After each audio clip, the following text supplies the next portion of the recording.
hablado sobre el estafilococo como una bacteria importantísima dentro de este grupo de los poco gram positivos, y ahora hablaremos sobre el género Streptococcus. Existen diversas clasificaciones de esta por la hemólisis que puedan producir, en ser beta hemolíticos o no hemolíticos, y aquí incluyen tanto los alfa como los gamma hemolíticos.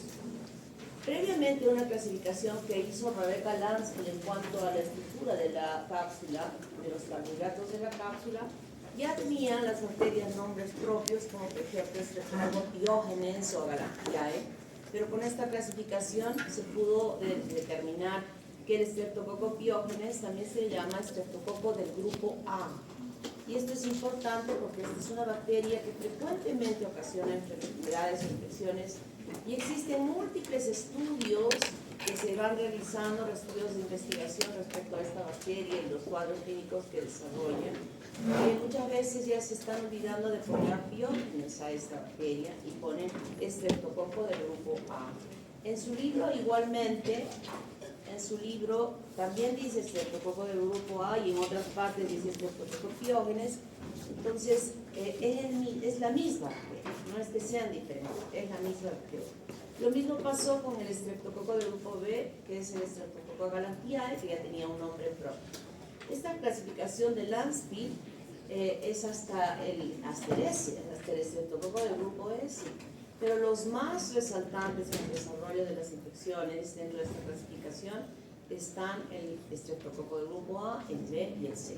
Y al lado de cada uno de ellos hay entre paréntesis unos nombres que he dicho acá que son beta hemolíticos, y las características culturales de las colonias son exactamente iguales, puntiformes, todas esas, la mayoría de las colonias que crecieron en su muestra de orofaringe, si ustedes se acuerdan, eran puntitos, ¿no? Puntitos. Esa es la característica cultural de la colonia, que en algunos casos mostrará beta-hemólisis, y aquí estamos viendo 4 de ellas que pueden producir beta-hemólisis. Entonces usamos pruebas para diferenciar. Eso lo vamos a ver en el laboratorio para determinar, por ejemplo, qué es el Streptococcus pyogenes. Nosotros usamos un cartoncito embebido en vacitracina, que es un antimicrobiano muy bueno, pero solo para uso del laboratorio, porque es muy tóxico. Igual, para diferenciar al Streptococcus galantiae se hace la prueba de Count, que es positiva. El Streptococcus del grupo D ya ha sido como separado de este contexto de los Streptococcus, pero su morfología corresponde a ella, que corresponde al grupo Enterococcus o Streptococcus del grupo D.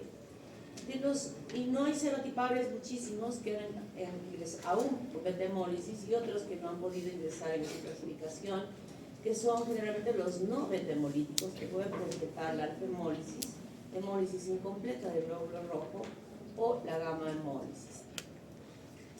Serotipables de este grupo, como habíamos visto, el grupo D, que es el Enterococcus, y ¿cómo diferenciamos? Porque puede crecer en bilis esculina, que llamamos bilis esculina positivo. Son pruebas diferentes que nos ayudan a nosotros a poder darles una identidad. Dentro de los que no son bilis esculina positivos, hay 2 que muestran hemólisis alfa, que son los Streptococcus pneumoniae y el Streptococcus del grupo Viridans, que aquí incluye a varios Streptococcus que están incluidos en él. Entonces, para diferenciarlos, porque ambos muestran esta hemólisis alfa, usamos este cartoncito, que también es otro antimicrobiano, y Optoquina positivo es Streptococcus pneumoniae, es decir, que se ve un halo de inhibición de crecimiento alrededor de la colonia. Mientras que en el caso del grupo Viridans, no, porque las bacterias hubieran crecido sobre el cartoncito, y eso nos ayuda a nosotros a poder diferenciarlos. Aquí tenemos la imagen. Esa es la hemólisis alfa, que se ve como un halo de color verde, y que significa que la bacteria tiene aquellos componentes que pueden utilizar en forma incompleta los glóbulos rojos del medio del grupo. En cambio, la beta, sí, es completo. Es halo que hemos visto transparente, no solo translúcido, sino transparente alrededor de las colonias. Y gamma, cuando no hay ningún tipo de hemólisis. El Streptococcus tiene esta morfología, son cocos unidos en cadena, que se ven mejor así cuando están cultivados en medios líquidos. La microscopía del barrido nos muestra esta imagen y como todas las bacterias gram positivas tienen los mismos componentes comunes que hemos dicho, ¿no? Membrana citoplasmática, pared celular gruesa de peptidoglucanos, pero en el caso de este además tienen cápsula, que no todas las bacterias tenían cápsulas, pero también ya las conocemos, ¿verdad? Las conocemos. Aquí tenemos el estreptococo, que ya lo habíamos conocido, y simplemente la unión de dos cocos es estreptococo, aunque sea de dos. Y ese de dos le podemos llamar diplococos o también estreptococos. Y aquí está solo el estreptococo pneumoniae, que habíamos visto este halo importante de la cápsula que tiene esta bacteria. En el medio del cultivo líquido, miren cómo crece como rosarios que van extendiéndose. Hemólisis beta, obviamente esta imagen está súper ampliada porque las colonias del estreptococo Piógenes, que estaríamos viendo en este caso, por ejemplo, que nos está mostrando una beta hemólisis muy interesante, las colonias no se ven tan grandes, por eso digo están tan... Esta pareciera por el tamaño estafilococo, simple vista, pero como hay tanto aumento, se puede visualizar porque estas colonias son puntiformes. Todos los estreptococos tienen el tamaño de que le llamamos nosotros puntiformes y pudimos haber observado mejor cuando hemos estado usando la lupa. La clasificación de ellas están agrupadas en estos cuatro. Estreptococo Piógenes, pero con I latina y escrita con letra normal, porque estos son los estreptococo Piógenes, así con esta denominación se llama estreptococos supurativos. Y estos incluyen Agalactiae, Bovis Galactiae, Pneumoniae y Piógenes con Y. ¿Qué tipo de letra es esta? Cursiva.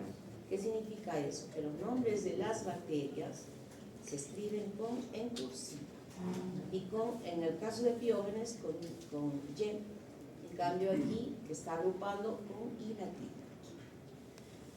Estreptococos anaerobios, anginosos, constelados, intermedios, pleomorfos, estas bacterias habitan el tubo digestivo y son anaerobios y están comprometidos en el desarrollo, se suman a todas estas bacterias que vamos a usar, a estudiar entre los anaerobios, estas bacterias que hacen mucho más grave el cuadro clínico cuando se desarrolla una infección por anaerobios. Estreptococos orales, Mileris, Mitus, Mutans, Salivarius, Sanguis, estos están en la boca. Esos están en el sarro dental. Esos cocos que hemos visto en su sarro dental eran estos. Y estos están comprometidos a desarrollar el sarro dental, o sea, a sumarse para formar el sarro dental, que no es el que... El sarro nos acaba nosotros como una cremita ahí del diente, pero cuando hablamos de sarro sabemos que cuando vamos al odontólogo necesita un instrumento para despegar porque se va a solidificar. La solidificación de este sarro incluye incluso a poder meter dentro de su estructura, que no es compacta, sino son como pequeñas cavernas microscópicas, a bacterias anaerobias, no estas, otras anaerobias. Entonces les dije que en algún momento que la mordedura del perro era menos grave que la mordedura humana, por la mayor cantidad de sarro que tenemos nosotros. Hay algunos perros que sí tienen sarro, pero otros no tienen sarro, ¿no? Y en Enterococcus, el Avium dispar, Durans Caris, Cabrensis y Trachinosus están en el tubo digestivo. Y estas bacterias están relacionadas al desarrollo de infecciones urinarias, sobre todo fecales. Entonces, estas son las áreas donde nosotros podemos ubicarlas y que se altere la superficie de continuidad de estas áreas va a permitir que estas bacterias puedan desarrollar infecciones. ¿Cuáles son los agentes de patogenicidad de esta bacteria? Streptolicina S, produce hemólisis, ruptura del glóbulo rojo. Streptolicina, este es un mal inmunógeno. ¿Qué significa eso?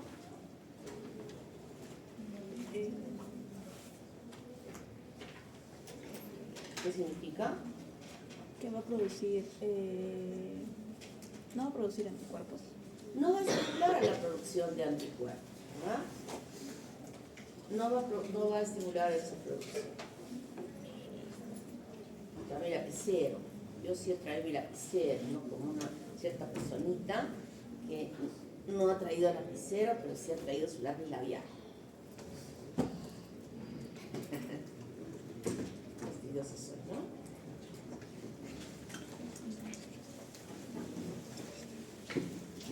Entonces, voy a preguntar. ¿Dónde, no? Sí. Todavía quedan 2 semanas. 2 semanas que pueden responder y que aquí pueden acumular sus puntitos. No sé si voy a hacer un examen para los mudos. ¿Hago examen para los mudos? Ahora sí los mudos hablan. Ahora sí, sí. Bueno, entonces hay otra streptolicina que se llama streptolicina O. Esta también produce hemólisis, es la que se observa en esta hemólisis en el medio cultivo, pero es un buen inmunógeno. Lo contrario a lo que habíamos dicho ahora.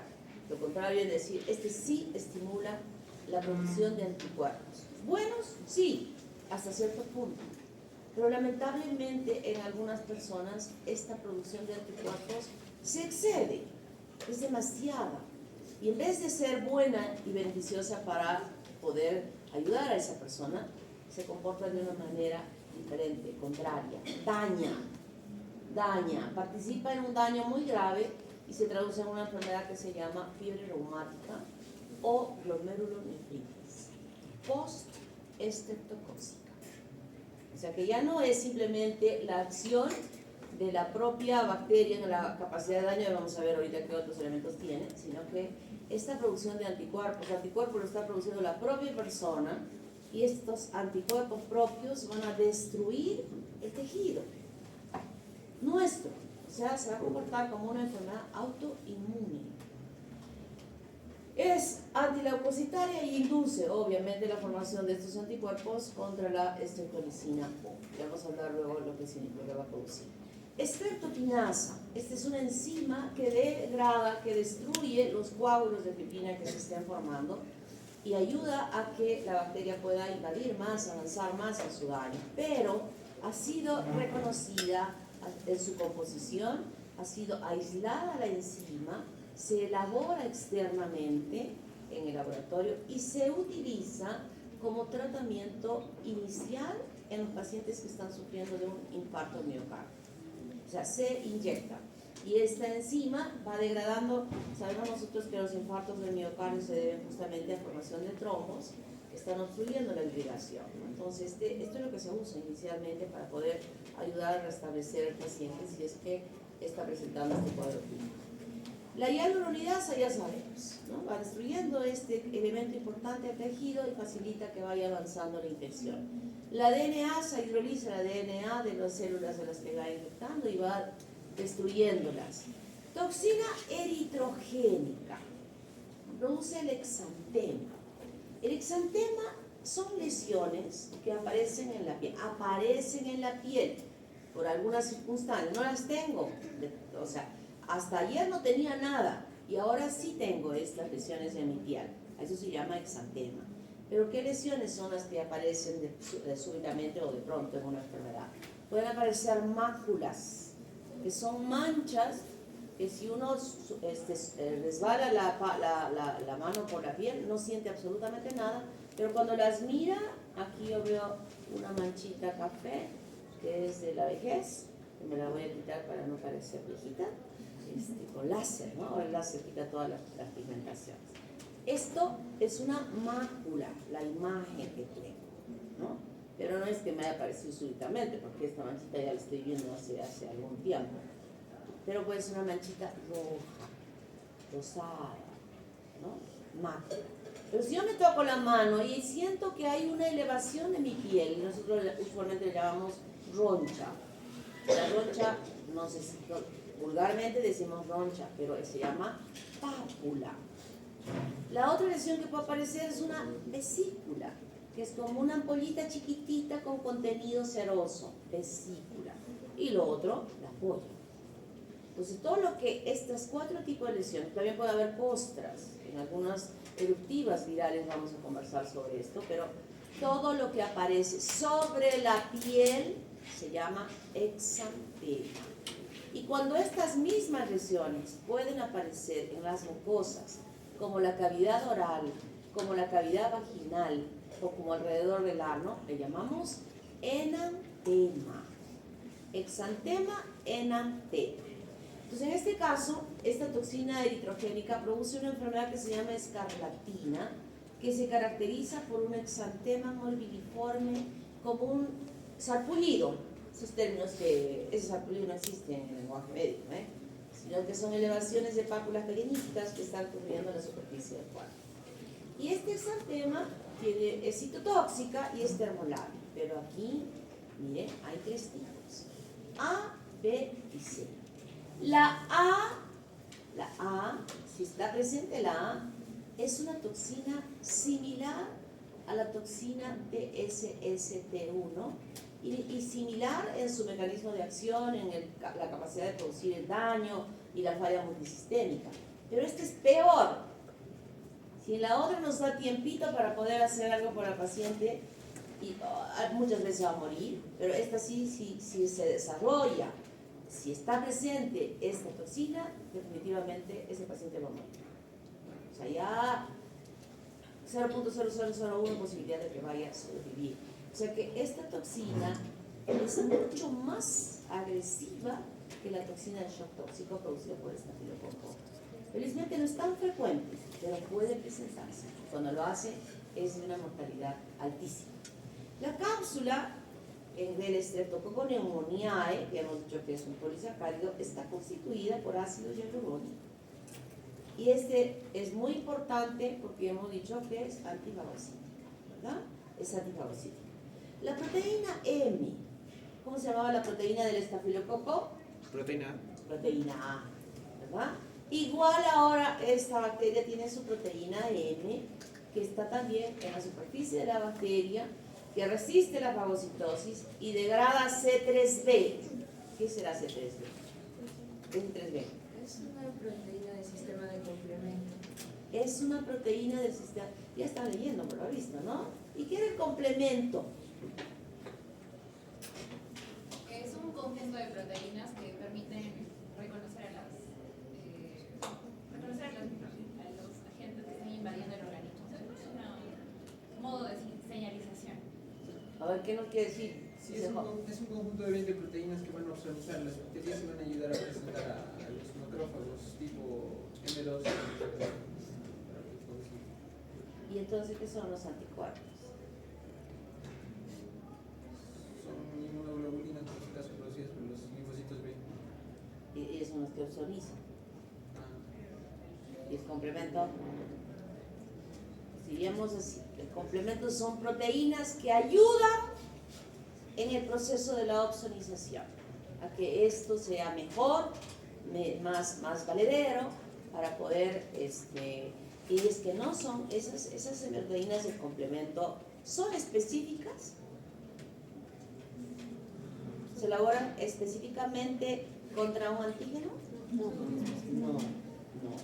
No, esa es la diferencia. Sabemos que la inmunoglobulina es una proteína, pero obviamente es una proteína más compleja con todas sus partecitas. En cambio, las proteínas del complemento son proteínas adicionales. Es como que le están metiendo cuchillito a las bacterias, así, por todo lado, las inmunoglobulinas, y viene el complemento con un martillo. Más adentro el cuchillo. Más, va golpeando más, porque de repente la inmunoglobulina solo ha metido en la epidermis, pero el complemento ha golpeado para que se meta hasta el tejido celular subcutáneo, ¿no? Me gusta que estén leyendo y que vayan a ir entendiendo esto, porque no, yo hago complemento, claro, no lo voy a explicar, no voy a explicar, así no lo estoy haciendo. Muy bien. Entonces, esta es la estructura. Miren, cuando se produce la beta-hemólisis, tenemos, la lupa no nos muestra así muy clarita, porque como las colonias son tan chiquititas, pero hay otros métodos de ampliación para ver estas colonias. Cuando vemos que la colonia es mate, y no brillante, como usualmente lo es, estamos asumiendo que esa colonia está constituida por bacterias, streptococcus, que tienen mucha proteína M en su pared celular. ¿Y eso qué significa? Que va a ser una bacteria o una colonia de bacterias mucho más agresivas, mucho más agresivas, que el cuadro clínico que se va a desarrollar va a ser bastante complicado. En cambio, cuando son más brillantes, significa que tiene menos proteína M y el curso de la enfermedad va a ser no de curso grave.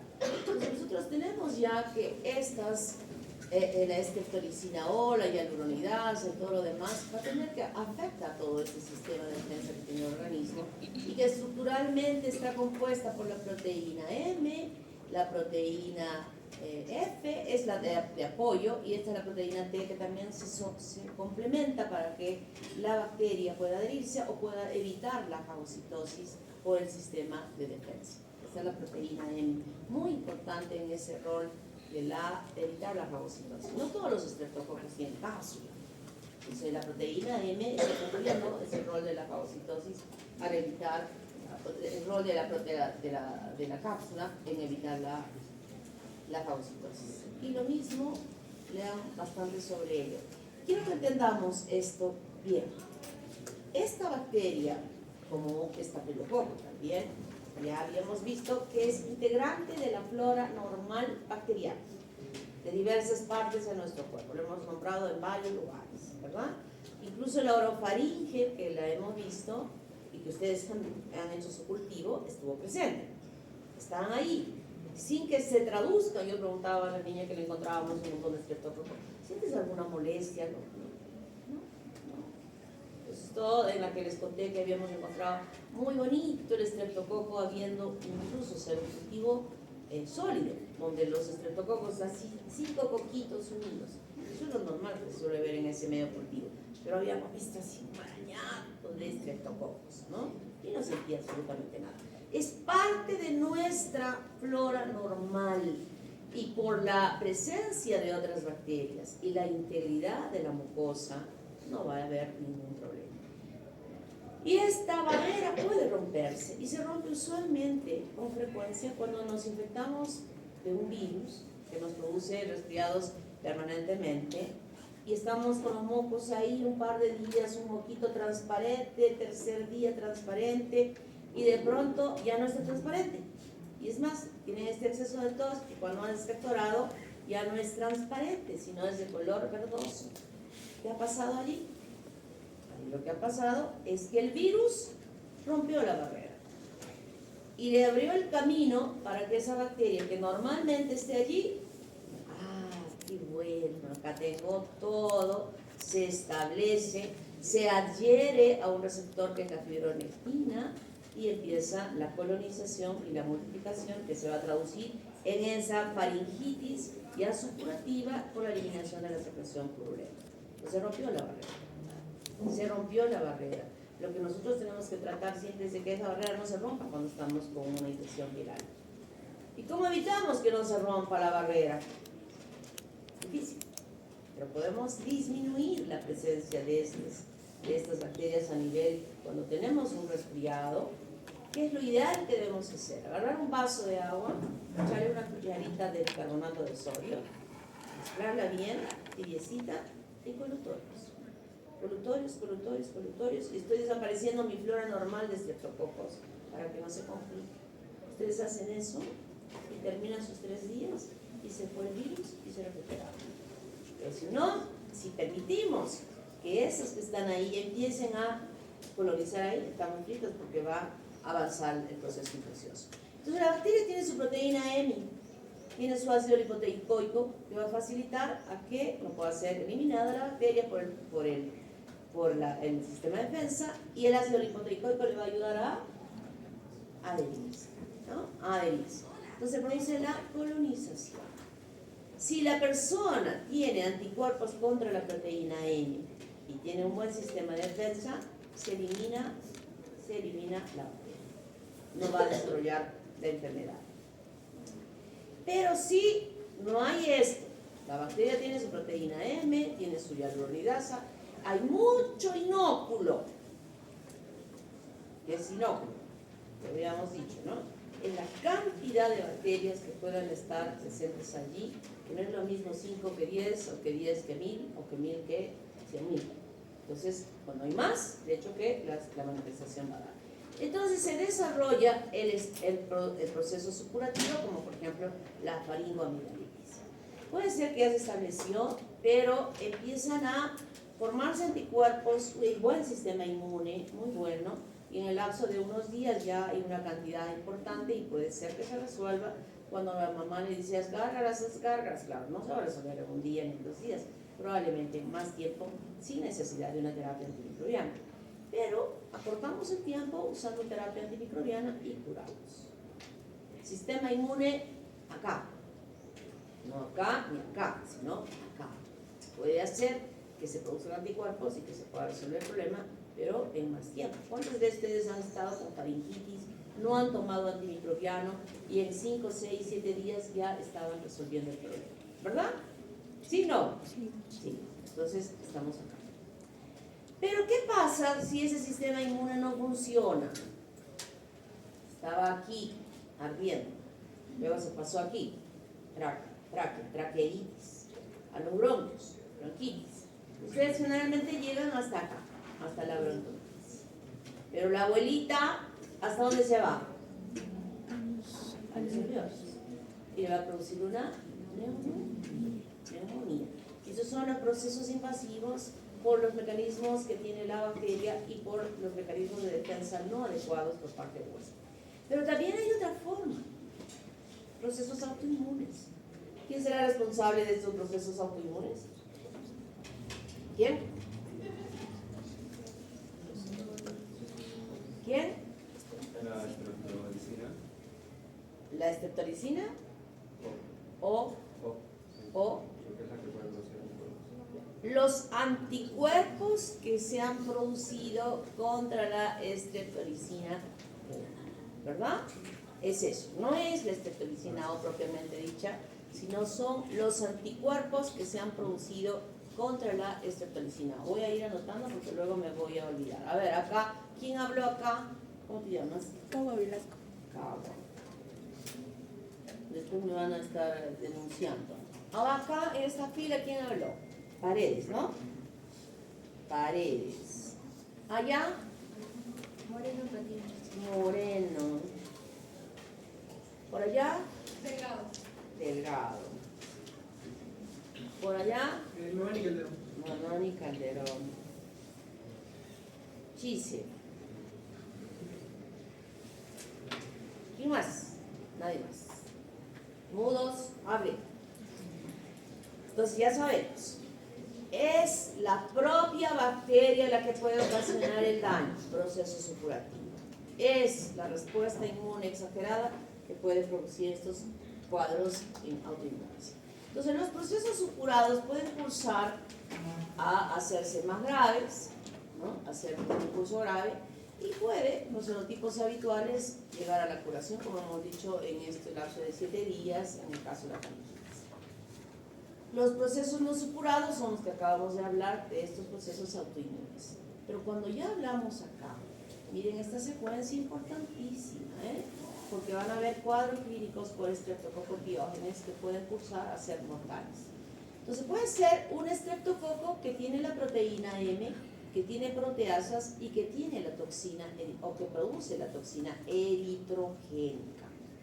Y entonces puede suceder esto, que la persona sí tiene anticuerpos contra la proteína M, pero no tiene anticuerpos contra la toxina eritrogénica.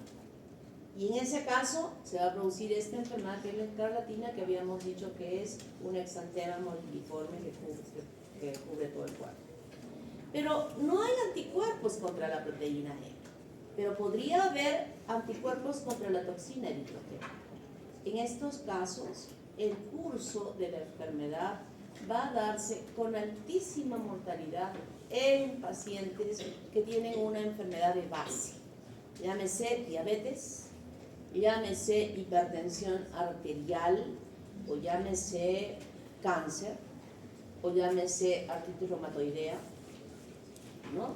Entonces, en esas personas que tienen esto y que tiene este comportamiento de la bacteria, puede ser de alta mortalidad. Pero no hay, o sea, no tiene anticuerpos contra la proteína M y tampoco tiene anticuerpos contra la toxina eritrogénica.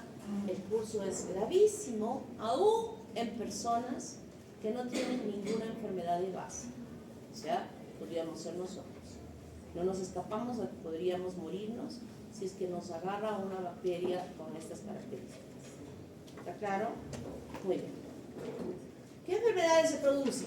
Amigdalitis, Diógenes, escarlatina, Diógenes, otitis, neumoniae. Y aquí tenemos que aprender cuál es la edad de esa persona que está con otitis.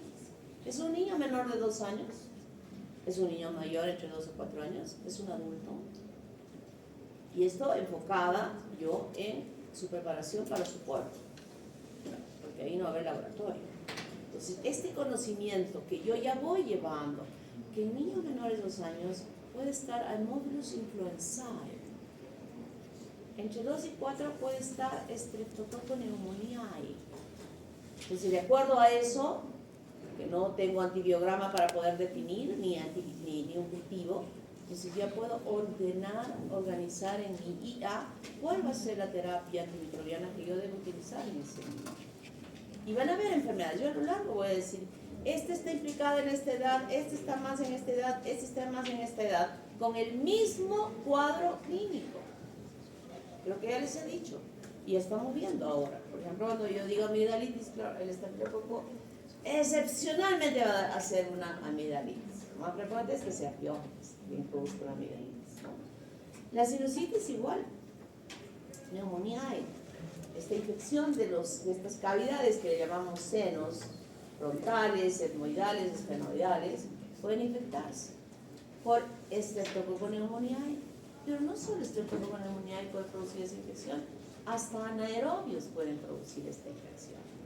Entonces, tenemos que saber en qué edad va a infectar, va a producir esto, por ejemplo, un anaerobio. Las personas mayores. La sinusitis no se escapa que solo dé a los jóvenes, cualquier persona. La pioderma o impétigo, que habíamos visto ya en el caso del estafilococo, ¿no? Es esas lesiones que aparecen en la piel, las heriditas en la piel. ¿De qué color eran las costras del estafilococo? Eran costras negras. Eran costras negras. ¿Y del estreptococo? Melis. Osorio, ¿no? ¿Osorio? Melicéricas. Melicéricas. O sea, ya con eso estamos entendiendo. Infección de heridas, piógenes. ¿Solo piógenes? Puede ser. Muchas. Erisipela, piógenes. También hemos visto estafilococo que producía la erisipela. Infecciones urinarias. Caris y piógenes también. Miren cuántas bacterias yo estoy sumando. Estamos recién en 2 bacterias y estamos sumando algunos otros implicados en el desarrollo de infecciones urinarias. Así es que vamos a investigar solo a Escherichia coli. No. Pero tampoco es que fecaris esté produciendo infecciones urinarias a ustedes. Va a tener el mismo comportamiento de aquello que hablábamos frente a Staphylococcus saprophyticus. Están en ese porcentaje pequeño de bacterias que producen infecciones urinarias, pero que tienen algo de base, de enfermedades de base, para que se desarrolle esa infección por este tipo de bacterias. ¿Debo usar agar sangre para sembrar orina en personas mayores? Sí, claro.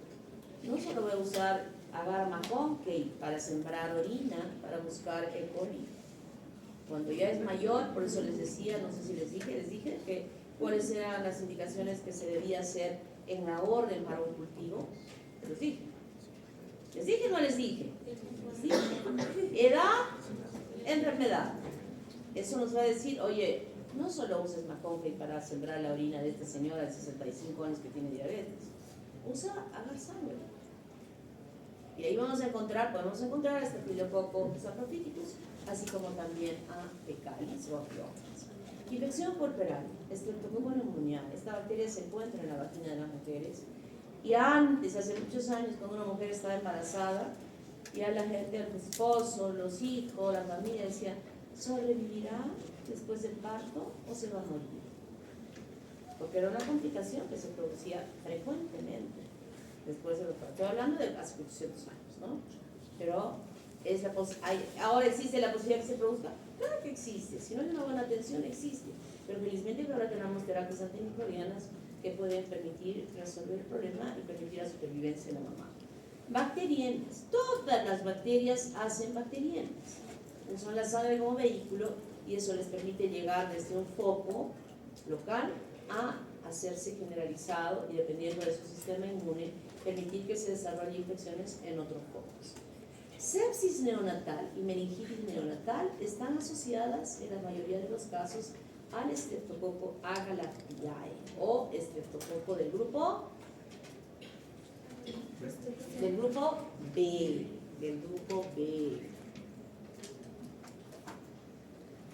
Esta es una bacteria que puede encontrarse en la vagina de una mujer.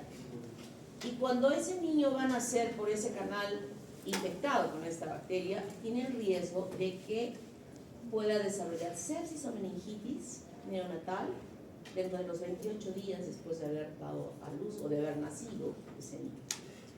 En otros países como Estados Unidos, por ejemplo, a las mujeres que van a dar a luz o van a tener sus partos eutóxicos, o sea, normales, estas mujeres son sometidas a un estudio laboratorial de secreción vaginal para identificar la presencia de esa bacteria. ¿La tiene o no la tiene?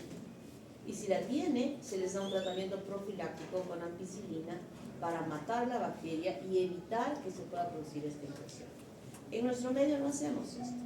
Estoy dando como tema de investigación, estoy dando para una tesis, miren qué bonito trabajo. No hay ningún estudio respecto a esto en nuestro medio. El estudio puede ser identificar qué porcentaje de mujeres en Arequipa, en el Hospital de Heraldo y en Eche Seguro tienen habitualmente esta bacteria en su vagina en mujeres gestantes. Si a una mamá que va a dar a luz le decimos, señora, le voy a hacer un estudio para saber si tiene una bacteria que podría dañar a su bebé al momento de nacer, ¿qué mamá no va a querer? Consentimiento informado, aprobado por cada mamá. No lo van a hacer, hay que pedir permiso a las personas en quienes vamos a hacer estudio. Trabajo con felicitación pública y para que sea publicado. ¿Quién se anima? Anímense. Tremendo trabajo. Meningitis, neumonía, piógenes, peritonitis, neumonía en la vagina, enterococcus en el tubo digestivo. Una apendicitis que se ha perforado puede provocar una peritonitis. Endocarditis bacteriana. Esta semana estamos haciendo endocarditis, ¿verdad? ¿Se han dado cuenta qué complicado es ese cuadro clínico? Qué difícil. ¿Se han dado cuenta? Muy bonito, en mi grupo lo han discutido bastante bien, los grupos que tengo lo han hecho bastante bien. Claro que los he masacrado. Ha sido primera presentación de masacre. Se ignora. No les he puesto no. Pero era para decirles, esto se hace así, aquí se debe decir esto, aquí no se debe decir esto, aquí lo otro. Y creo que lo han hecho, a pesar de ello lo han hecho bien. Yo creo que para la próxima va a ser excelente. Eso es lo que quiero. Excelencia, siempre estimulándose a ser mejores, a hacer mejor las cosas. Pero, ¿les ha gustado? Mamari, ¿les ha gustado cómo hemos desarrollado el caso clínico? Sí, o sea, está bien interesante. Han aprendido un montón, porque no solo hablamos, o sea, hablamos muchas cosas, muchísimas cosas, hablamos y y ustedes como las esponjitas están aplicadas, están todo lo que. Entonces, aquí, Mamani, mira, ya no solo era el Streptococcus que podía producir Guillermines. Miren, ¿cuántos más estamos sumando? Los del grupo viridans que se encuentran en la boca son los más frecuentes en el desarrollo de estas infecciones. Los del grupo viridans, los que están en ese sarro dental, por eso les decía, cuando alguien tiene algún problema del corazón, independientemente de que solo sea valvular, sino otros tipos, como por ejemplo la fibrilación auricular, que es el resultado a veces de un problema de un infarto previo, que ya ese corazón no funciona bien, es lábil a que pueda desarrollarse una endocarditis bacteriana.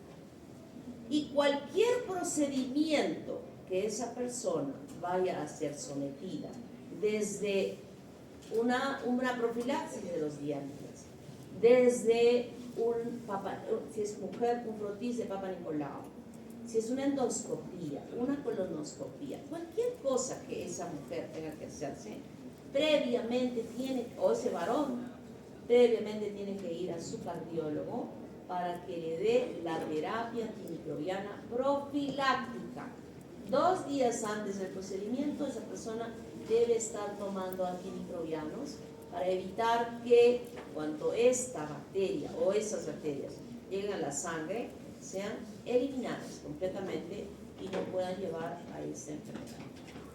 ¿Claro? Eso es muy importante, que hay que recordarles a las personas que tienen esos problemas. Artritis puede ser, aquí es importante, muchas veces los reumatólogos se equivocan y están tratando artritis séptica, es decir, infecciosa, como artritis inflamatoria.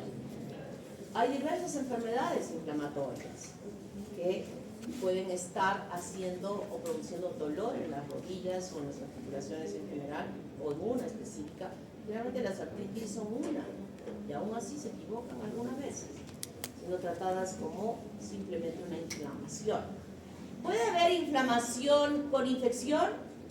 Siempre, siempre. Pero puede haber inflamación sin infección. Infección significa que hay bacterias. Inflamación es respuesta inmunitaria, ¿no? Entonces la artritis reumatoidea, por ejemplo, es una inflamación, es una enfermedad autoinmune también. O por ejemplo la gota. Eso han estudiado en bioquímica. ¿Qué era la gota? A ver, levante la mano. Era cuando había un exceso de ácido úrico. Exceso de ácido úrico. ¿Recuerdas cuál era el valor del ácido úrico? Esto ya no solamente es histología, fisiología. ¿Cuál es el valor normal de ácido úrico en sangre?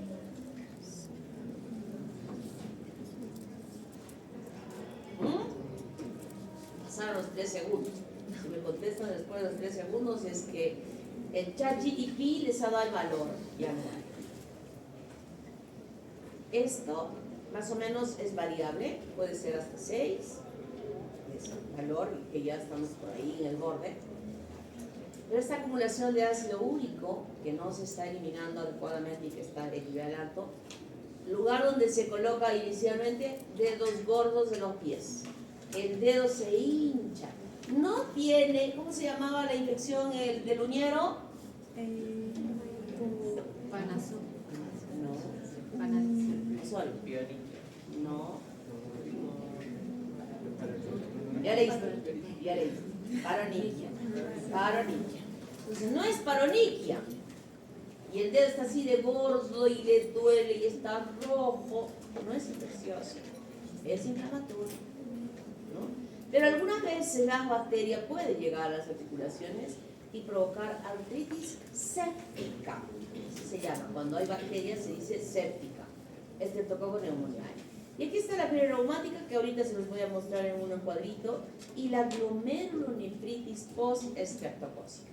Aquí se van a formar unos complejos de reacción anticuerpo-antígeno que van a ser depositados en la membrana basal del glomérulo, alterando esa membrana basal del glomérulo y alterando la filtración, provocando en ese niño un trastorno de insuficiencia renal aguda que puede traducirse por hipertensión, por proteinuria. El niño llega así totalmente edematoso con sus ojitos hinchados y puede haber hematuria. Entonces, ¿cuándo se produce esto? La fiebre reumática se produce más o menos las edades son entre los 8 a los 12 años. La fiebre reumática más en niñas y después de una más, no he dicho solo, más después de una faringitis.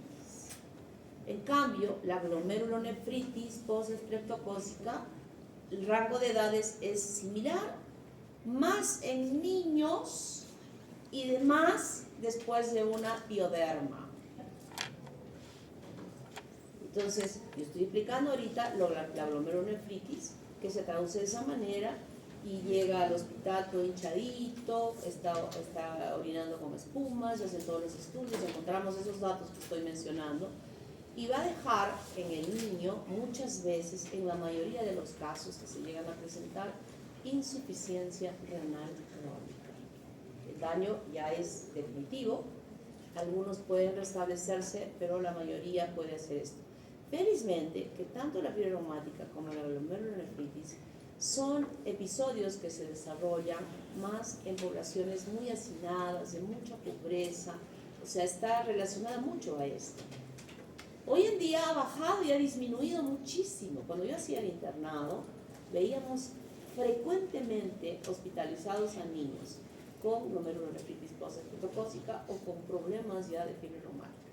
Pero hoy en día ha bajado muchísimo, ha mejorado nuestra situación económica, lo cual no quiere decir que en otros países donde sí hay pobreza, esto se siga manteniendo en una forma latente. Fascitis necrosante es una infección de tejido celular subcutáneo luego de una aplicación de una inyección o otra causa, por ejemplo, que no se ha hecho una buena limpieza del área donde la bacteria pueda ingresar, y no solo está asociada a esta bacteria, sino a otras más, y se va necrosando toda la parte del glúteo y extendiéndose hacia el músculo. Eso es bastante grave. Y el shock tóxico, ¿quién era?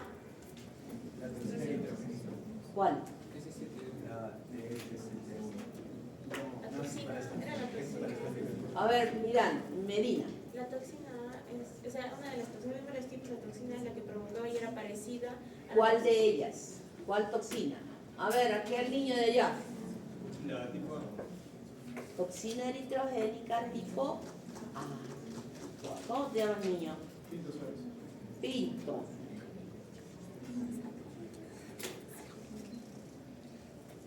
Si yo les tomo un examen al final de cada clase, un día voy a tomar así, voy a lanzar un par de preguntas y eso va a valer 0.5 para los mudos. No voy a decir cuántos. ¿Está claro? Y sin plagios. Si hacen plagio, yo me voy a hacer igual como nos ponemos como al principio del examen, 2 filas y voy a lanzar 2 para esta, 2 para la otra si está multiplicado para que no estén plagiando. ¿Está bien? ¿Sí? De la clase que estoy haciendo, de la clase. Puede ser la última, puede ser la penúltima. ¿Qué quiero con eso? Que aquella niña que está al fondo, que no me esté escuchando, esté más atenta. ¿No? Sin atentos todos. Por ejemplo, hoy día, toditos me deberían haber contestado en coro la pregunta última que he hecho. Miren, ¿qué color son estas costritas? Como la miel. ¿De qué color eran las estafilococo? Negras.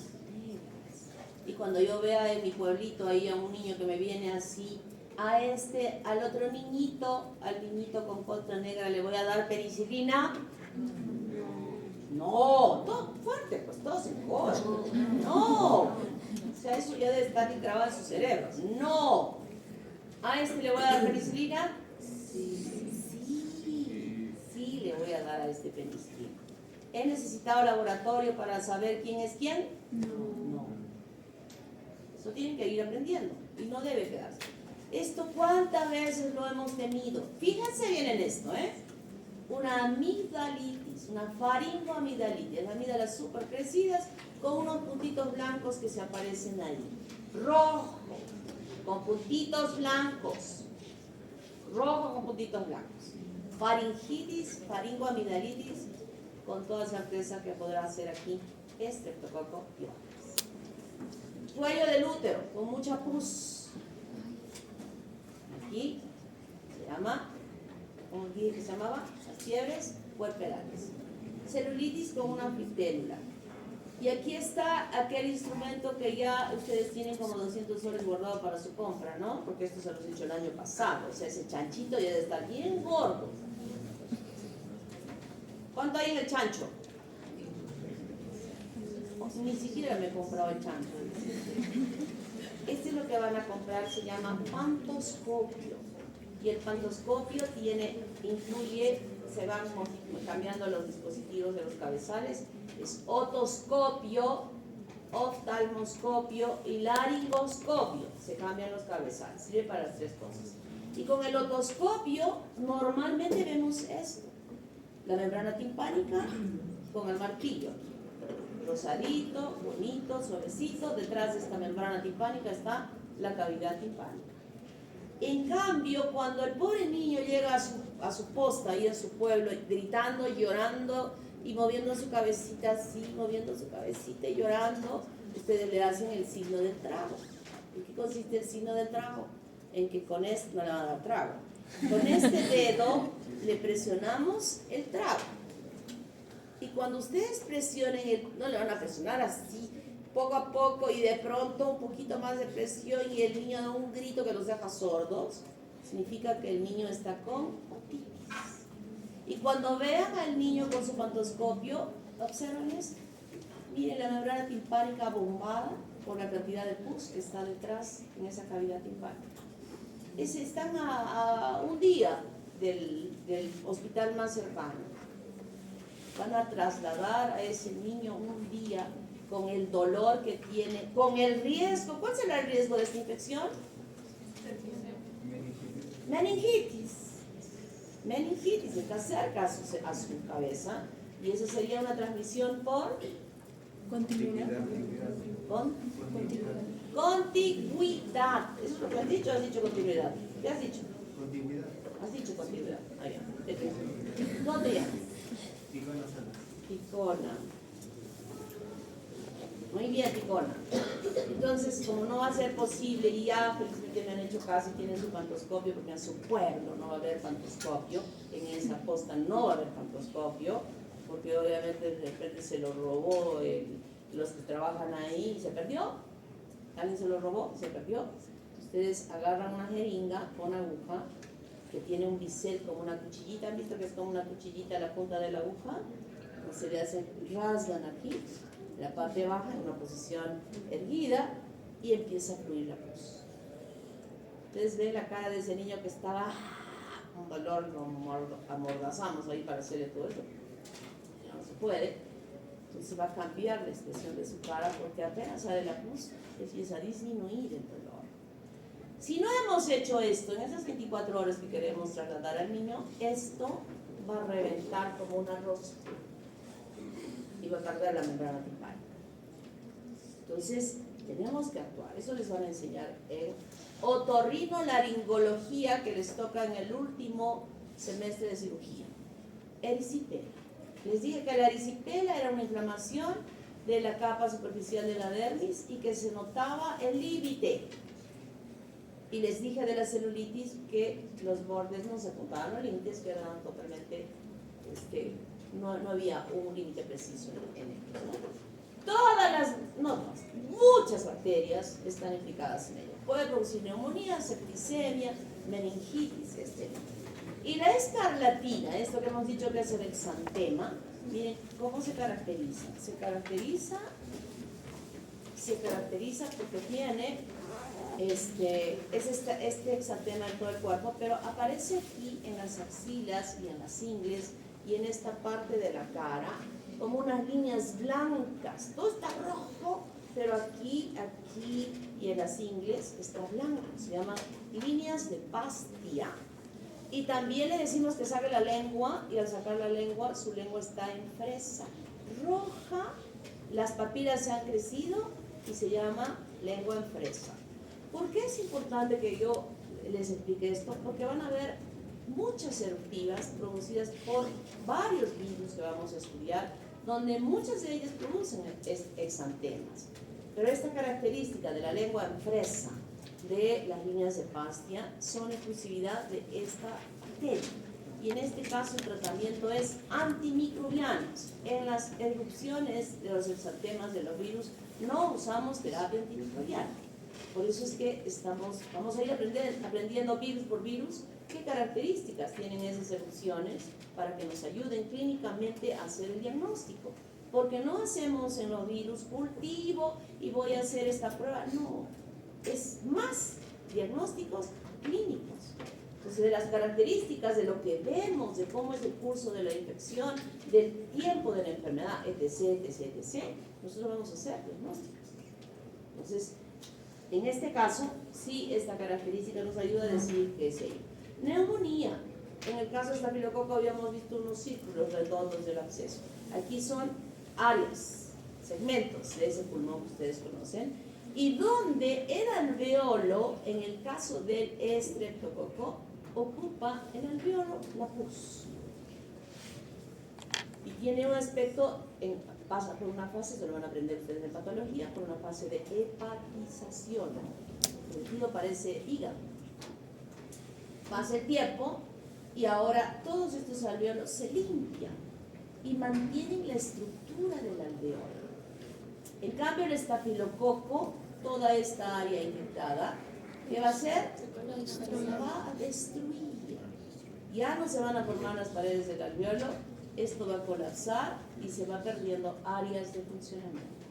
En cambio, el estreptococo es noble en no dañar, en no destruir el tejido. Y aquí está la fiebre reumática. La fiebre reumática que hemos hablado por la presencia elevada de las antiestreptolicinas O, tienen manifestaciones mayores y menores. Las mayores, carditis. ¿Qué es la carditis? Es sentir el latido de nuestro corazón en reposo. ¿Alguien de ustedes está sintiendo que su corazón late? Nadie, ¿verdad? ¿En reposo puede latir su corazón normalmente? Sí. Cuando ven a la chica o al chico que les gusta, de pronto empiezan a sentir que su corazón se siente, perciben el latido de su corazón. Eso se llama carditis. O cuando corren, eso que sienten ese latido de su corazón, pero en reposo. Eso se llama carditis. Puede haber poliartritis, aumento de volumen y dolor, diferente a esto, artralgia. Aquí solo hay dolor, aquí hay poliartritis. Corea, movimientos involuntarios de la cabeza, de los brazos o de las piernas, sin que, o sea, automáticamente se van moviendo. Eritema marginado, aparecen unas lesiones redondas en el cuerpo cuyos bordes son rojizos que van en varias partes del cuerpo. O aparecen nódulos subcutáneos debajo de la piel como unas bolitas que están ahí presentes. Esos son los criterios mayores. Y como menores tenemos fiebre, artralgia, el laboratorio nos puede mostrar una velocidad de sedimentación elevada, la proteína C reactiva puede estar elevada, pero lo más importante es que el ASO, se llama así ASO, antiestreptolicina O, esté elevado. Normalmente puede considerarse hasta 200 unidades internacionales por litro. Hasta allí, es normal. Pero si se identifica que hay 600, 800, 1000 y además está teniendo una poliartritis, yo ya debo diagnosticar que tiene, siquiera debo tener un criterio mayor y dos menores, o dos mayores y uno menor, para ya hacer el diagnóstico. No voy a esperar que aparezca. Todo esto para que se produzca el daño. ¿Qué hace ese anticuerpo? El anticuerpo confunde la estructura de revestimiento de las valvas del corazón como que fuera el antígeno O. Debe haber alguna similitud en la estructura de este revestimiento de la valva con el antígeno O.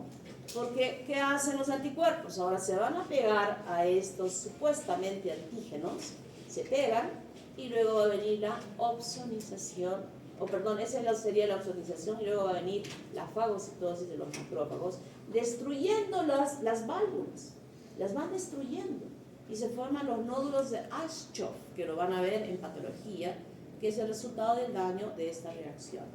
Y como resultado de esa agresión, las valvas empiezan a ser afectadas, desarrollando estenosis o desarrollando insuficiencia o todas aquellas patologías que habíamos visto que puede suceder congénitamente, pero ahora es después de que nace bien este niño, va a desarrollar esta enfermedad que se llama fiebre reumática. Como les dije hace un momento, son dos enfermedades que ya han disminuido en su presencia, felizmente, pero no significa que hayan desaparecido.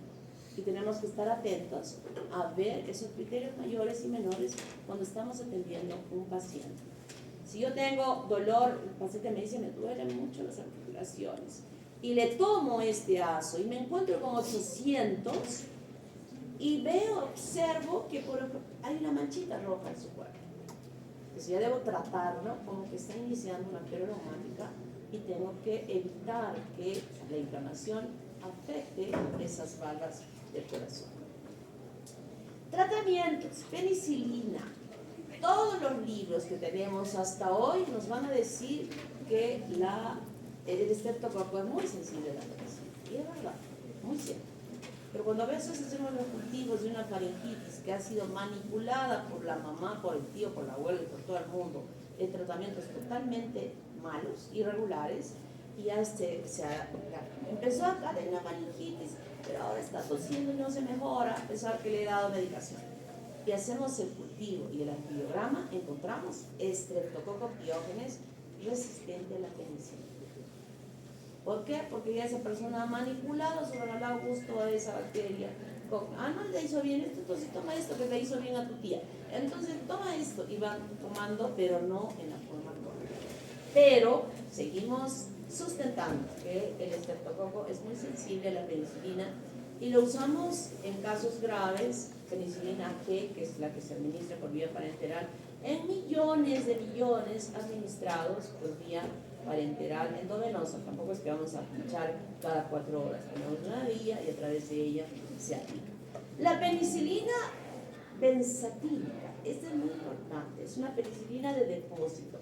Aquel niño que hizo fiebre reumática, ese niño hasta, según algunas escuelas de cardiología, hasta que muera, esa persona debe recibir mensualmente la aplicación de una penicilina benzatínica que dura un mes, es de reserva, de liberación lenta, que dura un mes. Según otras escuelas, hasta los 25 años. O sea, ¿para qué se da esto? Para que vuelva a reinfectarse, para que no se infecte, con la bacteria y que en todo momento esté exenta la posibilidad de que esta persona pueda volverse a infectar con ella, porque es una persona lábil a poder ser afectada por este tipo de daño en su corazón. Entonces no podemos arriesgarnos a que en otro episodio pueda volverse a producir, a manifestar esto y dañar cada vez más esa válvula del corazón. Puede haber quedado alguna pequeña lesión y tenemos que, si se ha habido una atención rápida, y tenemos que proteger de que no se haga más grave después. Penicilina B oral, infecciones del tracto respiratorio. Ampicilina, lo dije en un momento, es aquel antimicrobiano que vamos a usar en la señora que encontramos Streptococcus galactiae en la vagina como prevención para evitar que sus hijitos tengan meningitis o septicemia por el estreptococo del grupo B. Amoxicilina, ácido clavulánico, buenísima, esta asociación es bendita. Quería ponerle dedo a quien creó esta, porque puede matar incluso anaerobios. Pues no lo vamos a usar ligera y libremente para cualquier tipo de infección, como una faringitis, no, hay que reservarla para una utilización mejor. Ceftriaxona, cefotaxima, esto lo usamos en procesos muy graves de neumonías para las personas mayores o cuando tiene una bronquitis, pero ya es una persona mayor, nos aseguramos que con esta droga no vaya a evolucionar a una neumonía. Macrólidos, rincosaminas, este es el grupito de los macrólidos que empleamos con mucha frecuencia para los procesos de faringitis, ¿no? Acitromicina era muy buena, creo que les comenté que con solo 3 pastillitas ya y una por día estaba resuelto, pero ahora el mal uso de ella ya está creando resistencia en niveles muy importantes. Streptomicina, gentamicina, asociación con betalactámidos, sobre todo en el uso de las endocarditis bacterianas asociadas al estreptococo, al enterococcus, que también es otro que puede producir endocarditis.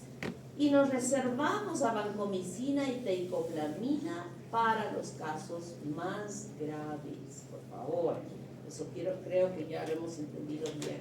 Tenemos que usar las drogas correctamente para que no suceda nada mal.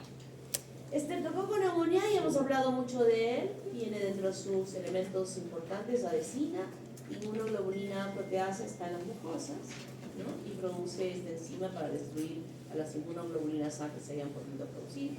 La cápsula, importantísima en ella, además produce la neumolicina y autolicina, que igualmente tienen efecto de daño sobre las células y le permiten su colonización y multiplicación. En la clínica, neumonía fulminante en los abuelitos. Empieza el cuadro en la mañana y en la noche está muriendo si es que no ha habido una buena atención. Esa cápsula, que hemos dicho, que la hace que sea virulenta. Infecciones del tracto superior, meningitis, endocarditis. Y en el diagnóstico se hacía antes, pero en realidad ahora ya no se hace cepillado broncoalveolar. La prueba de Kelusin, sobre todo cuando se está produciendo meningitis, que permite que la cápsula se hinche y se pueda visualizar mejor. Al cultivar en agar sangre tiene o presenta la alfa-hemólisis y la autoquina era la que nos permitía diferenciarla de los estreptococos del grupo Vigilas. Puede usarse látex y coagulación, sobre todo para el antígeno capsular, también en meningitis, para poder tener un mejor diagnóstico y poder orientar mejor el tratamiento, porque no vamos a esperar el cultivo para hacer el tratamiento cuando una persona tiene meningitis, ¿verdad? Porque que podría tener secuelas o morirse. Tratamiento penicilino muy sensible, amoxicilina tetrabulárico, anticolicina, clorexina, levofloxacina, y como ya había mencionado en algún momento, esta secuencia de polisacáridos dividía 23 serotipos y hoy en día hay vacunas desarrolladas a partir de esta información que se aplican a los niños y a las personas mayores y que protegen de que no puedan desarrollar estos cuadros de neumonía fulminantes. Una sola vacuna para toda la vida, protegidos para siempre. Los enterococcus, como ya dije, están en el tubo digestivo, fecalis, facium, y están relacionadas a producir infecciones endógenas, o sea, dentro del cuerpo, como sobre todo en pacientes hospitalizados. Relacionada a las endocarditis bacterianas, donde definitivamente una característica de esta bacteria es que es resistente a los antimicrobianos. Y eso hace que si es que esta bacteria está implicada, por ejemplo, en la endocarditis bacteriana, el curso va a ser muy difícil que pueda recuperarse, aunque la incidencia de la mortalidad cuando se produce la endocarditis bacteriana, independientemente de la bacteria, es de un curso grave y mortal. Y participa así en infecciones urinarias dentro de ese pequeño grupo que estaría usando enfermedades de base para el desarrollo de las infecciones. Resistente a la vancomicina y tercoplamina, ¿no? Lo que acabo de decir, es muy difícil la endocarditis bacteriana y se tienen que usar a veces drogas, más de una, para poder resolver. Es muy difícil, como decía ayer en la práctica, identificar a las bacterias que están desarrollando las endocarditis bacterianas en nuestro medio.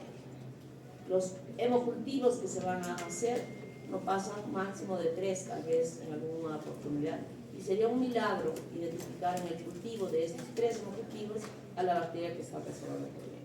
Entonces, usualmente hacemos tratamientos empíricos, sabiendo que puede ser esta, que puede ser esta, que puede ser esta. Entonces asociamos tratamientos que incluyen drogas que matan a poco gram positivos, o sea, es un cóctel de antimicrobianos que lanzamos al paciente para poder salvarle la vida, y aún así no logramos muchas veces el resultado satisfactorio. ¿Alguna pregunta hasta aquí? Párense, respiren.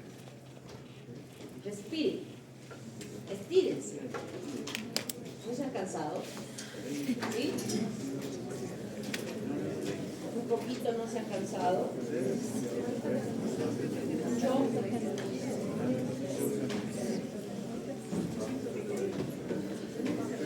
Me he cansado de hablar. Todavía tengo que hablar más.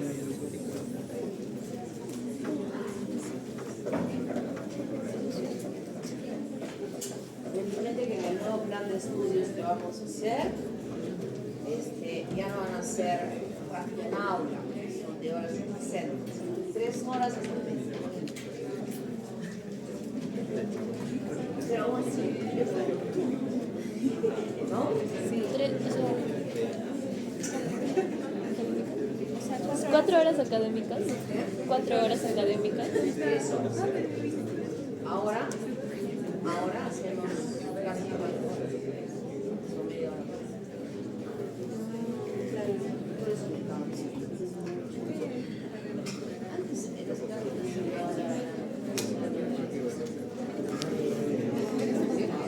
cuerpo.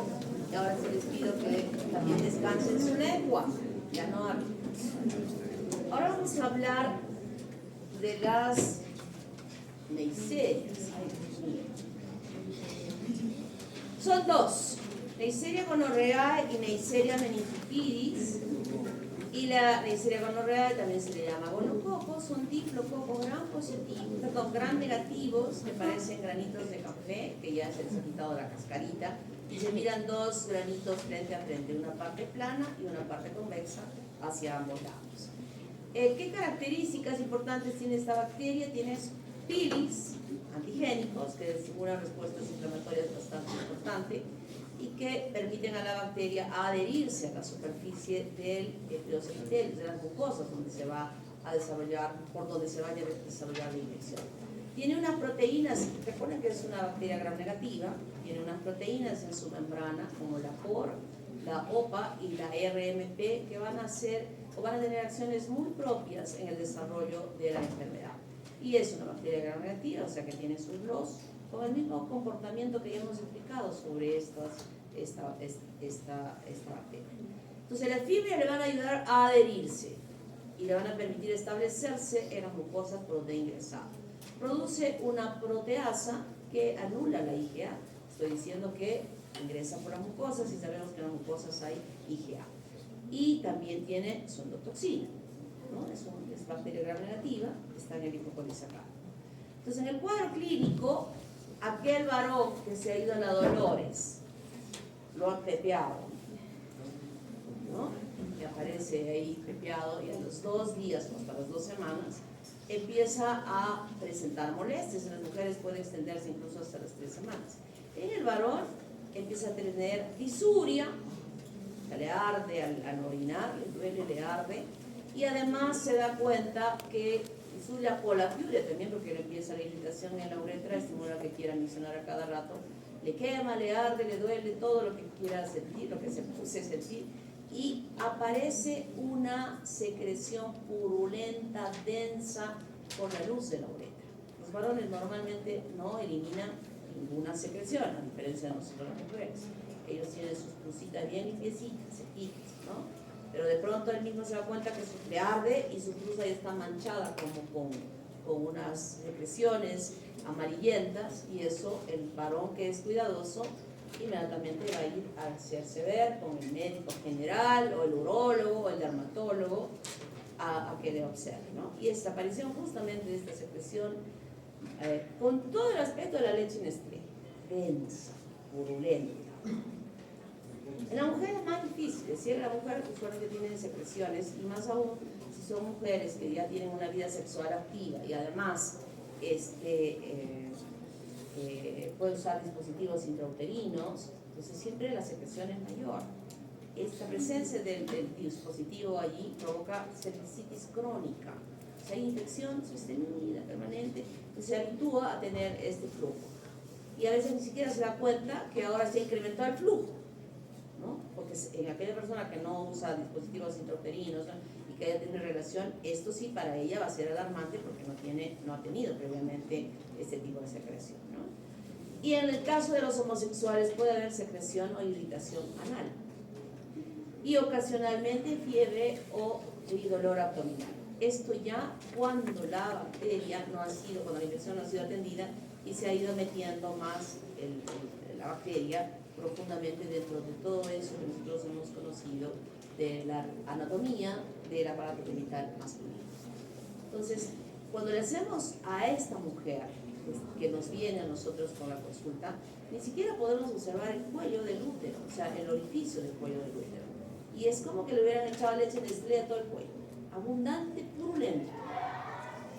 En el caso del varón es esto, ¿no? Entonces, cuando va donde estos médicos que he referido, él ni siquiera le dice, a ver, vamos a ver, inmediatamente nos manda al laboratorio. Y en el laboratorio nosotros le pedimos que haga una expresión uretral. Este es el pene, y sabemos que la uretra está en el cuerpo esponjoso. Y va de la base, que se presione, le decimos, mire, presiónese ahí fuerte, presione, como escurriendo el contenido de la uretra. Y luego que hemos hecho esto, aparece esto. y recepcionamos con una laminita portaobjeto con el asa de cobre que hemos esterilizado y hemos enfriado. Le vamos a tocar ahí la uretra con el asa caliente. Sacamos la gotita, ponemos en la lámina portaobjeto y hacemos el prótesis, ¿no? Para hacer la coloración. ¿Qué complicaciones puede presentarse? Muy contagiosa, tremendamente contagiosa, y de acuerdo al descuido que pueda tener la persona puede convertirse en crónica.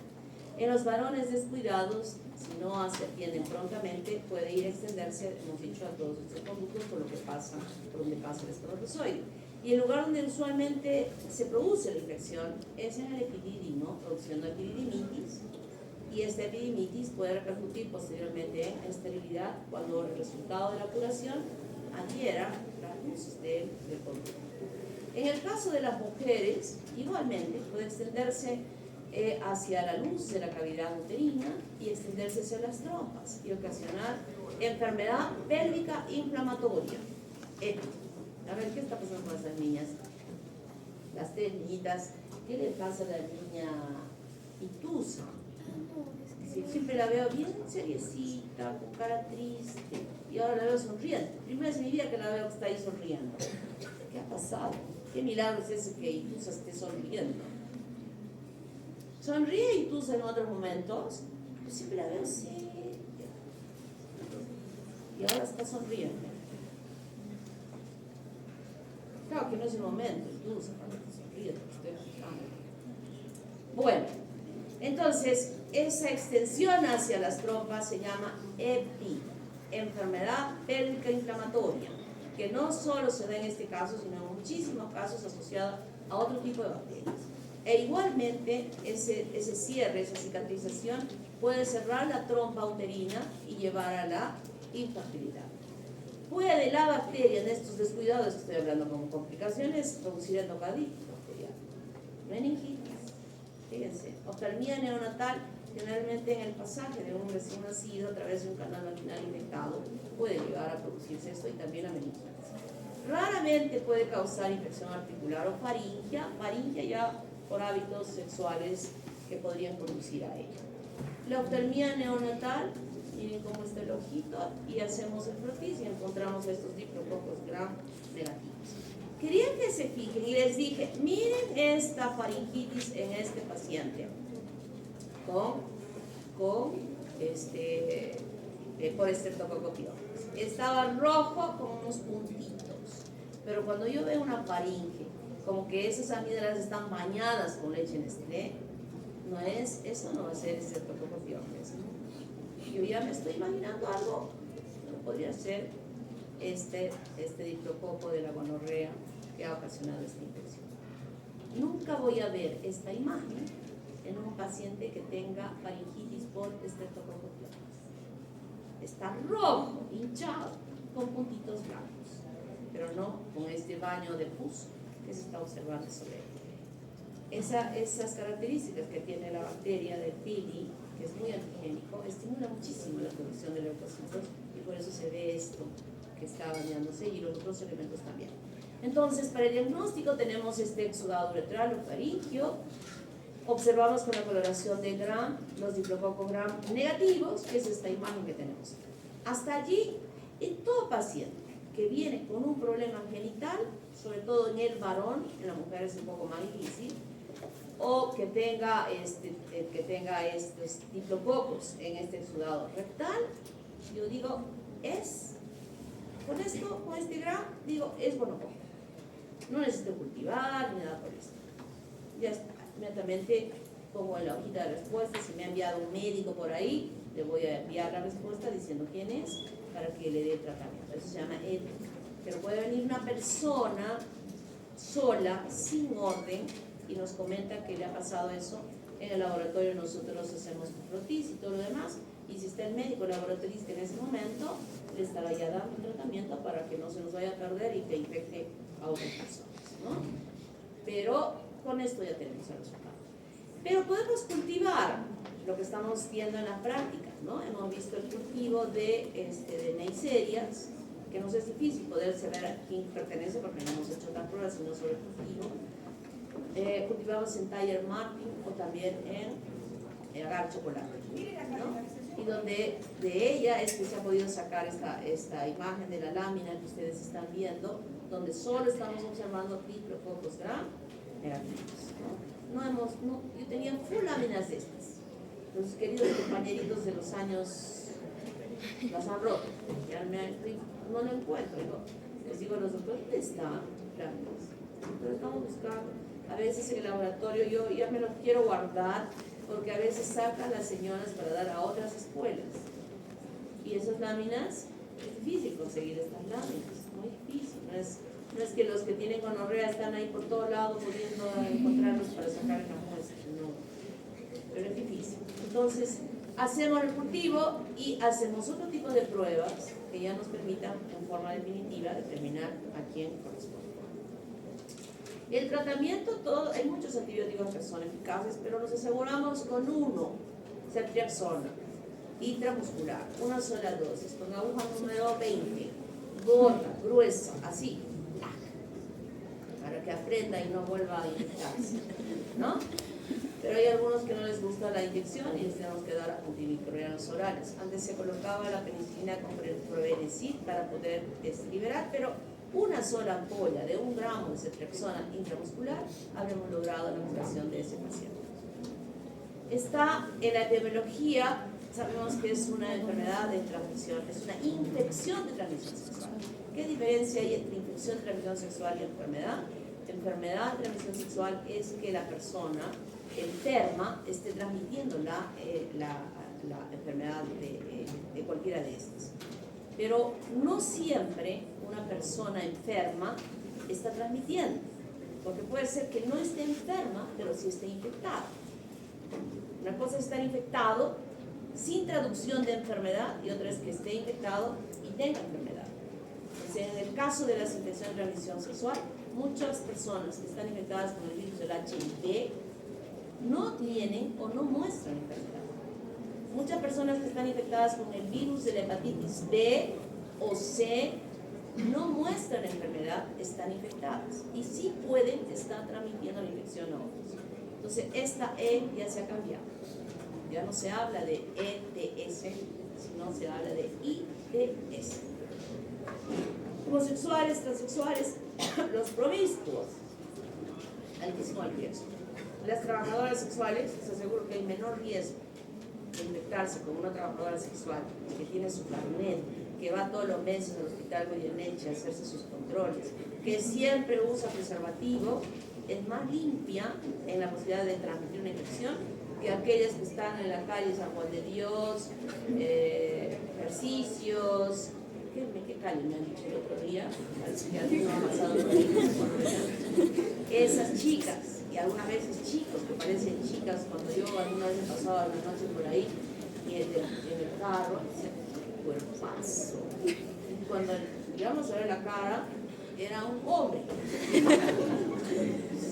Allí sí hay riesgo de poder infectarse.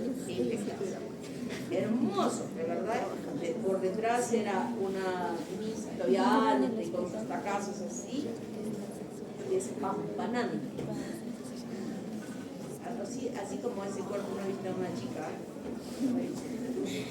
Prevención. Cuando ustedes busquen, ya están haciendo su archivo, ¿no? Y han puesto ahí responsabilidad social. Todo lo peor que puedan encontrar de fotos de infección de transmisión sexual, ya deben estar guardando allí. Y cuando expongan, va a haber una lámina después de haber expuesto prevención, así grande, todo el cuadrito de la diapositiva, como que yo hubiera puesto aquí, abstinencia. Y después la segunda diapositiva que siempre da los preservativos. Meningococos. Este es el otro diplococo gram negativo que aquí está con la coloración de azul de metileno porque eso se está viendo así. Son diplococo gram negativos, inmóviles, son aerobios, oxidasa positivos, glucosa positivos. Son pruebas que en su TPT de prácticas está puesta. ¿Cómo podemos diferenciarlos? Esta bacteria tiene cápsula. Y esta cápsula, estos azúcares han permitido diferenciar en diversos serogrupos. Los que están en negrita, A, B, C, 29, E, W, 135 y Y, son los más importantes relacionados con el desarrollo de epidemias por esta infección. Cuando hablamos de meningitis de las otras bacterias, y nuestra amiga tiene meningitis, por ejemplo, por Streptococcus pneumoniae, ella lo tiene. Que la atendamos, que la veamos, no es un riesgo para que nosotros podamos adquirir esa meningitis. Pero cuando hablamos de esta bacteria, sí hay el riesgo que el entorno pueda infectarse, porque la bacteria ingresa por aquí, por la vía orofaringea. Y cuando estamos hablando, riendo, conversando, estamos eliminando aquellas gotitas de fluje que yo había hablado, donde pueden estar suspendidas las bacterias y la bacteria ingresar a la otra persona. Felizmente que hay vacunas, ustedes ya están vacunados, pero si hay alguien que no esté vacunado contra ella, el hecho de que hable con otra persona puede permitir que adquiera. Y aquí les voy a decir algo muy importante. Las vacunas evitan que las personas puedan tener enfermedades. ¿Está claro? Que puedan desarrollar enfermedades. Pero no impide que una persona se pueda infectar con una bacteria o un virus. No impide. Pero esa persona puede convertirse en un portador sano, teniendo presente aquí a los diplococos gram negativos asociados al desarrollo de la meningitis. Entonces yo lo puedo tener. Y si hay un niño o persona que llega de un poblado, como habíamos conversado el otro día, de la selva, donde no le llegó la vacunación y tiene contacto con esa persona, fácilmente puede adquirir la infección y desarrollar una meningitis por Neisseria meningitis. ¿Está claro? Muy bien. Entonces, frente al conocimiento de ello, de saber quiénes son más frecuentes, es que se ha podido desarrollar la vacuna como los componentes de estos polisacáridos y que es el que se usa en el programa de vacunación que existe en nuestro país.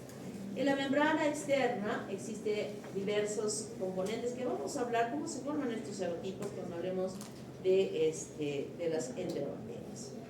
Entonces, como agentes de patogenicidad, que quiero que lean su libro, están los polisacáridos de la cápsula, el pili, los OMS, los IOMS, la endotoxina que ya conocemos y esta proteasa que va a matar o destruir, no matar, destruir a las inmunoglobulinas A que están presentes allí, normal, naturalmente, y que van a permitir que la bacteria luego que ingresa por esta vía, aquí, por aquí.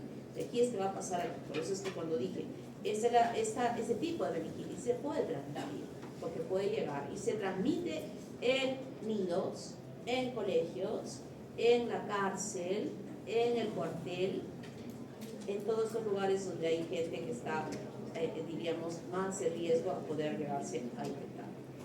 El cuadro clínico tiene un tiempo de incubación de 2 a 10 días. ¿Qué significa tiempo de incubación? Es el lapso de tiempo desde que llegó la bacteria hasta que empiezan las manifestaciones clínicas. Entonces, ¿qué podría estar sucediendo en este tiempo de incubación? La adhesión, el establecimiento, la multiplicación, hasta el punto que empiece ya a traducirse en síntomas y signos. Los tiempos de incubación son variables entre los diferentes microorganismos. En este caso estamos diciendo de 2 a 10 días. Y ustedes dirán, ¿cómo de 2 a 10 días? ¿Tanto tiempo que puede incubar? Sí, porque probablemente aquí el inóculo fue grande. El número de bacterias que ingresaron fue 1.000.000. En cambio aquí fue 100.000. Hasta que se convierta en 1.000.000 va a demorar en que pueda desarrollar síntomas y signos. Entonces lo primero que va a suceder es una infección nasofaríngea, porque hemos dicho que ingresa por aquí. Y luego de este foco llegan las meningitis. Y allí empieza ya el proceso. Primero con fiebre, cefalea intensa, vómitos explosivos sin mediar náuseas. ¿Dónde está así? El vómito. Rigidez de nuca. Estos ya son exámenes que nosotros vamos a ver, donde normalmente ustedes se agarran el cuello. Ahora agarran el cuello. Ahora flexionen sobre su pecho. Flexionen, ¿verdad? Pero si nosotros hiciéramos esto y al querer flexionar, levantamos a la persona desde la cintura, espalda como que tuviera una madera fija y que no permitiera hacer la flexión. Se llama rigidez de nuca. Y podemos evaluar desde lo más sencillo de la tablita chiquitita a una tablota que ya ni siquiera solo se sino levantase el cuerpo. Convulsiones. Babinski, Brusinski, Kerning positivos. Esto lo vamos a ver en un caso clínico. ¿Cuáles son? ¿Cómo son esos signos?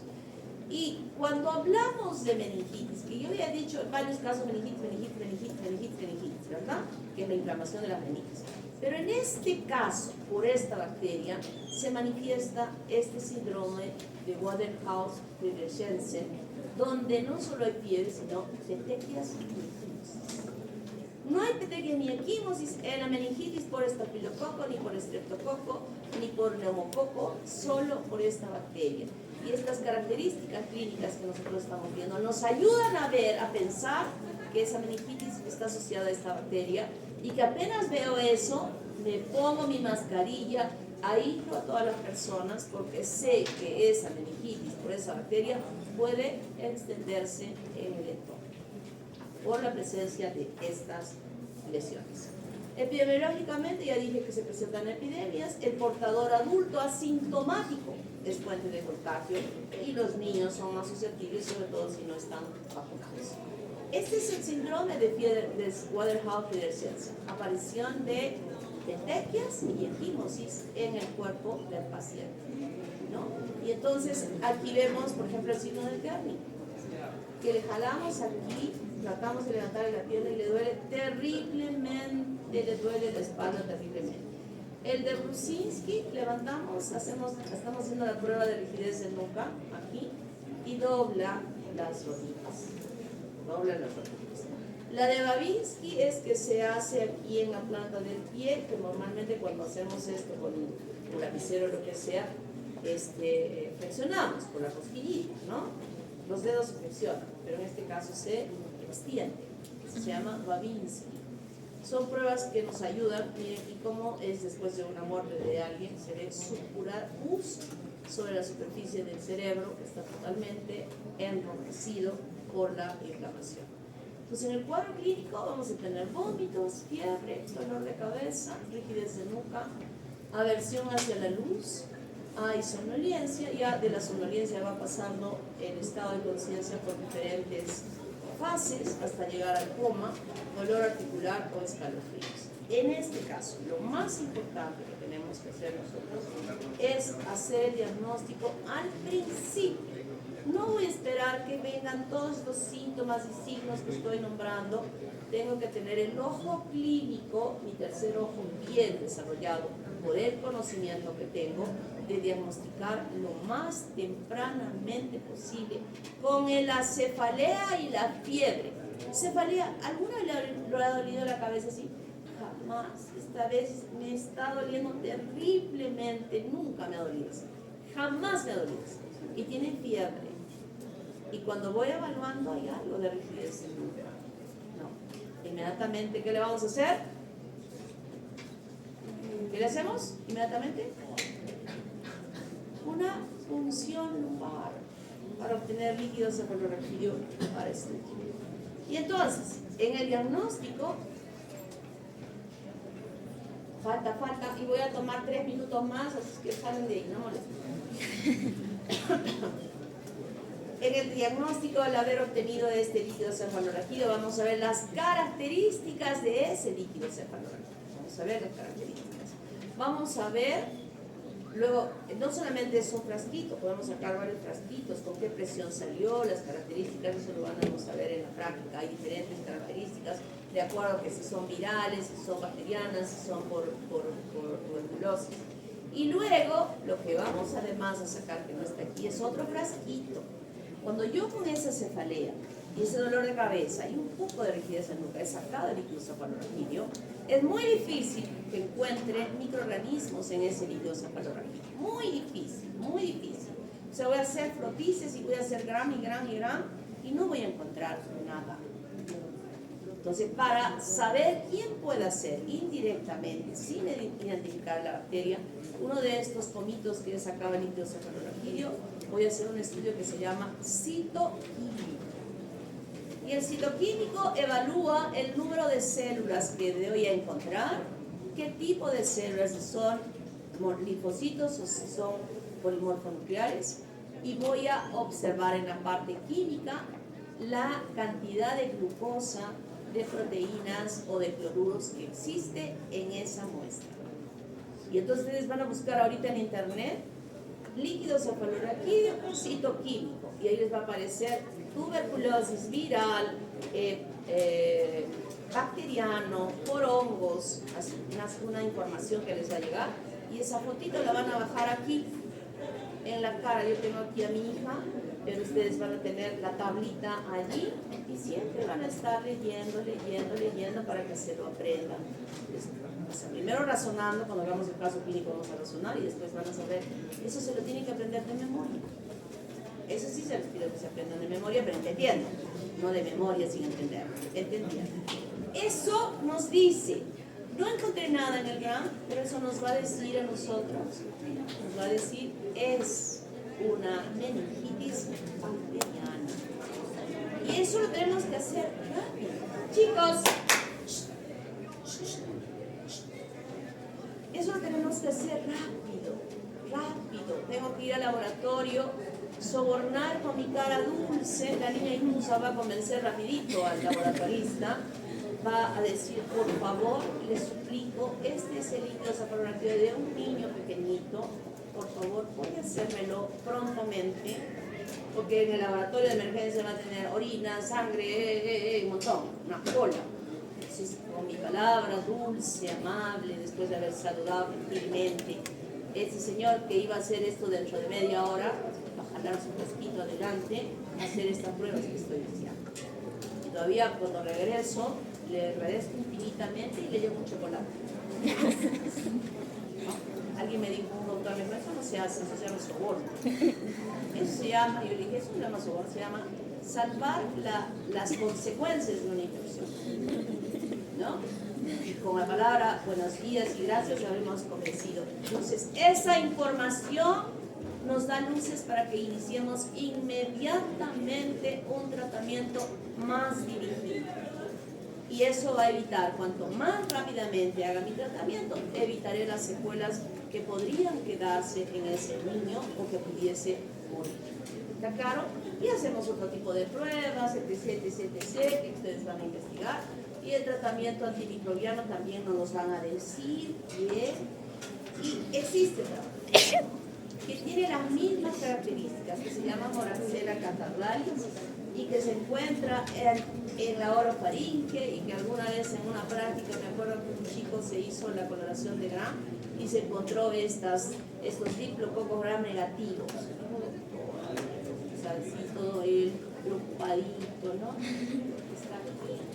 Y otro ya así trabaja